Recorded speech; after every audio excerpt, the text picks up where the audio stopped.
Hi, friends, and welcome back to Lights On, a Neuromoms Collective podcast, a space where caregivers of TBI survivors can exhale for a few minutes. We are so grateful that you're here. I am Erin Palmer, one of the founders of Neuromoms Collective, and I am here today with a very special guest, my husband, Carl Moyer. Hi. And we have been married for about 20 years. Our experience started about 3 years ago when Dallas had a traumatic brain bleed. And Amanda, who's with you? And I have my hubby, Travis John, and we have been married 20 years. We have known each other a lot longer. We have known each other since the mid 80s and entered into this world of TBI in 2016 when our daughters were in an automobile accident. So if you guys have known each other that long, you have seen some real hairstyle situations over the years. Oh, yeah. Man used to have the big hair. Did you have bangs? Big bangs? Oh, yes. Nice. All right. So, Amanda, we were grateful that our husbands were willing to join us today because we want to talk about the impact of TBI caregiving. We've got the survivor, we've got the first level out, which in our children's case was us, the moms. And then the next level out is our spouses and kids. And we thought we would start with one very complicated question. Can you help us with that? Yeah. So thinking back, it is such a turbulent time in our lives. If you could go back to day one of the situation, what would you say to yourself? And thinking about what advice you'd give yourself and what would you maybe do different as you navigated this difficult time as a caregiver and supporting your spouses? Who wants to go first? I'll let Carl go first. That's like 5 questions. Let's start with what advice you would give yourself on day one. What would you do differently or the same? I think my biggest piece of advice for me, but also what I would do to better support would be patience, to remind myself more regularly to be in the moment, to be more concerned about what's happening to others than my own thoughts and fears, and to be patient with whatever sort of chaos and insanity is happening. It was obviously challenging and problematic in so many ways from the instant we heard. What I wanted to do was support you most, and if I could go back, just to be there, be present, be patient. That would be the advice I would give myself. I find that really interesting because I look back on that and I don't think he could have been more present. I don't think he could have been more patient. From where I was, I felt like I wasn't really thinking outside of my child's survival to really be paying attention to other people very much. I thought you did a really good job in that capacity. I think you did a really good job in all of the trauma. Thanks. Not that we couldn't all do better, which is the point of this conversation.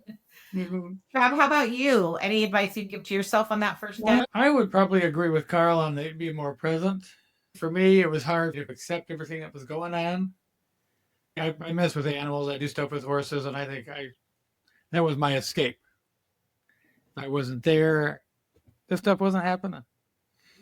I wasn't thinking about Amanda and what was going on in her head. We still had 2 kids at home. I was trying to get to school every day, and then do this and do that, and I should not have been doing the horses. I should have been up at the hospital, relieving her, giving her breaks, taking her more into account than my own needs and wants. I think I was pretty patient. I think I was pretty supportive, but I think I was doing it mostly from a distance because I wasn't there every day. I think our oldest daughter was there a whole lot more than I was. She was far more of a reliable source for Amanda support. I think I supported her, but I don't think I was present enough. I think that was the biggest thing. I think if I had to do it all over again, I would be at the hospital all the time after I got the kids to school and then went back home and got them home from school. They were struggling at home with stuff. I think that made a layer of complication for us. I think there was some resentment. I think you weren't happy with me not being there all the time. Yeah, I think that was hard. We had talked about in a previous podcast people that we wanted to show up in different ways. And definitely, I wanted you to show up in a different way. It was so difficult because we did have two kids still at home. I'm the kind of person that, yes, we had this horrific situation, but life still has to keep going. In the hospital, our life was standing still, but I wanted everybody else to be okay. And Trav was trying to still manage home, keeping the other two kids afloat. It was difficult to try to figure out how to meet my emotional needs. I mean, Sadie was also in the accident. She walked away, fortunately, without any issues, anxieties. But so trying to get her and our son Ethan to school some days was a challenge. Mm-hmm. Getting them to stay at school was a challenge. So it was hard for me to get them to school and then want to go to Ann Arbor, which was an hour drive. Because I was afraid I'd get that phone call that, you need to come get so and so. That's like Amanda says, she wanted everything to stay as normal for them as possible, which then in turn affected the way I was not there for Amanda and Mackenzie all the time. Yeah, it turned into more of like a business relationship, like, just checking in on this person. What's on my list today? Yeah, this is your list for the day. This is what I need to happen here. The tragedy did not bring us closer together. Definitely have had to work at it since then, which we are in just the sweetest spot now, but definitely, hard times. We definitely recognize that it's just such a challenge for families when they have these significant traumas. I think if kids were older, I didn't have to worry about getting them to school. It would have been different. Mm-hmm. But I think that's a reality for so many families. Yeah. Right. So I think part of it was I should have been there more. As challenging as that might have been, I should have gotten the kids to school, gone to Ann Arbor. If I needed to go back, I would have gone back. And there was people there that I could have relied on. I've always struggled with asking for help. So that was a struggle for me too. Mm-hmm. Yeah, I think one of the things I'd say to myself and others is about perspective. We got Dallas to the big surgery and his recovery from that multi-hour surgery, and we're so concerned about how awful it was because it was awful. But somewhere along the line, we realized that every other person in the neuro ward was in a worse place than Dallas.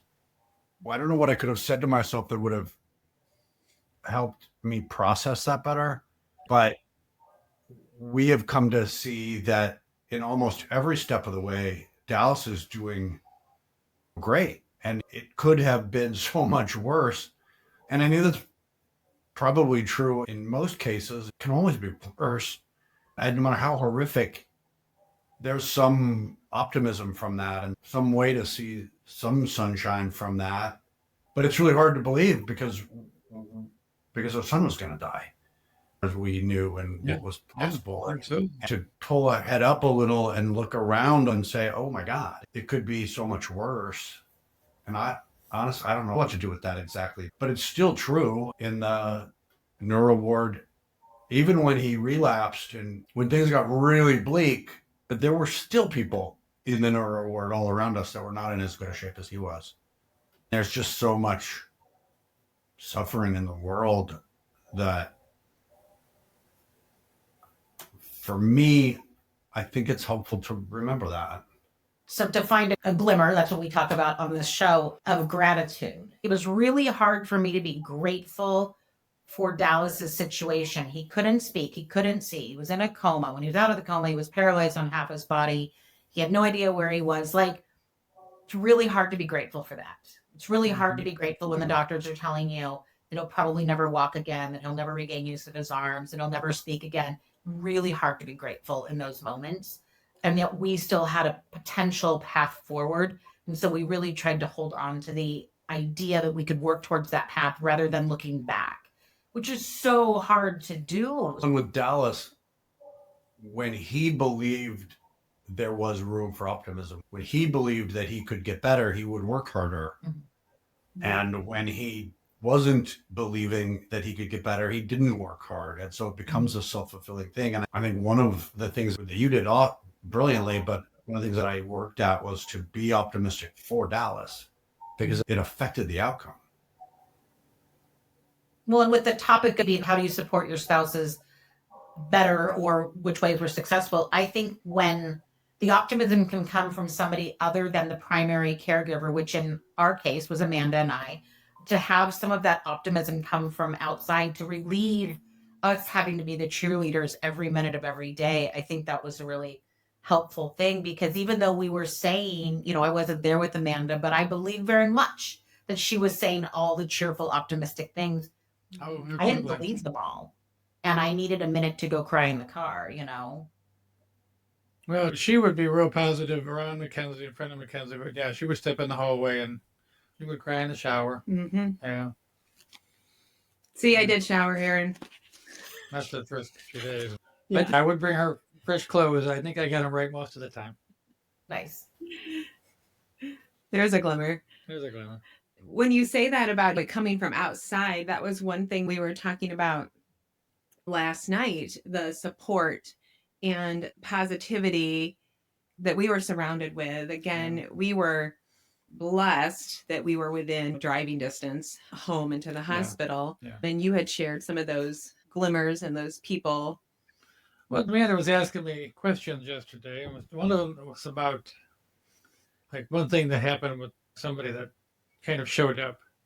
And this person didn't really show up physically, but our kids show up animals at fair, and that year they were buying some pigs to take to the fair. Well, the night before the accident happened, we were at a farm about an hour away looking at pigs. They picked them out. We had them in a trailer, took them home. Kids were in the accident the next day. This is the first time I'd ever met these people. They were in an accident. I'm not sure where she saw it, the wife, but she started sending messages, heard about Mackenzie, was sending encouraging cards, gas cards, cards for food. It was just like, this person doesn't even know us.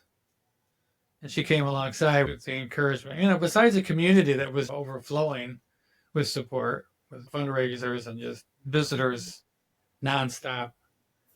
That one just stuck out with me with that woman. I told Amanda, I said, that's what the kids are going to buy their pigs from every year. We did every year. Sadie still has a good relationship with them. They love Sadie. They would save pigs for her to look at before she got there. And it was silly, but it was just one of those things that popped up. But this woman didn't have to do anything.